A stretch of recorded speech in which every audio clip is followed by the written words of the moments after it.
वर्षभर अभ्यास करून सुद्धा गणितात मार्क्स पडत नसेल तर तुम्ही पण त्याच मिस्टेक करत आहात ज्या मी केल्या होत्या. मिस्टेक 1, मी गणिताचा अभ्यास टाईप पाडून करत होतो. माझ्या गणिताच्या एका पुस्तकात प्रत्येक प्रकरणाचे 20 ते 25 टाईप दिलेले होते. कोणकोणते टाईप लक्षात ठेवू असे करत परीक्षा यायची आणि आलेला प्रश्न नेमका मी विसरलेल्या टाईपचा असायचा. टाईपनुसार गणित शिकू नका, कारण हा विषय तुकडे तुकडे करून शिकायचा नाही. त्याऐवजी प्रत्येक प्रकरणात असणाऱ्या 2 ते 3 कोर कॉन्सेप्ट समजून घ्या.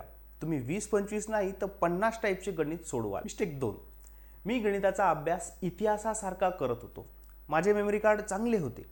जे गणित येत नसायचे मी त्याच्या डायरेक्ट स्टेप पाठ करायचो. मी अशा खूप स्टेप पाठ केल्या होत्या, पण परीक्षेत त्या खालीवरती व्हायच्या आणि माझं गणित चुकायचं. स्टेप पाठ करण्यापेक्षा एका स्टेपमधून पुढची स्टेप कशी येते हे समजून घ्या. एकदा हे लॉजिक समजलं की स्टेप्स पाठ कराव्या लागत नाही, आपोआप येतात. मिस्टेक 3, मी खूपच लवकर शॉर्टकटच्या नादी लागलो.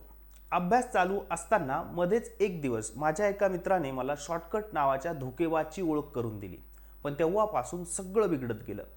आता मी समजून घेण्यापेक्षा प्रत्येक गणिताचा शॉर्टकट शोधू लागलो. पण बदलून गणित आले की हा शॉर्टकट मला न चुकता धोका द्यायचा. शॉर्टकटची जादू घरीच चालते, कारण आपण लगेच शिकतो आणि तिथेच वापरतो.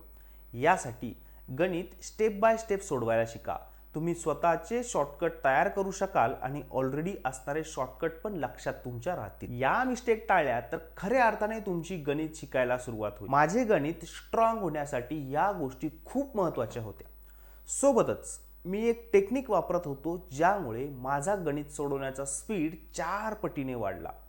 तुम्हालाही तुमचा स्पीड असा 4 पटीने वाढवायचा असेल तर स्पीड अशी कमेंट करा आणि पुढे येणाऱ्या व्हिडिओसाठी मला फॉलो करून ठेवा. जय हिंद.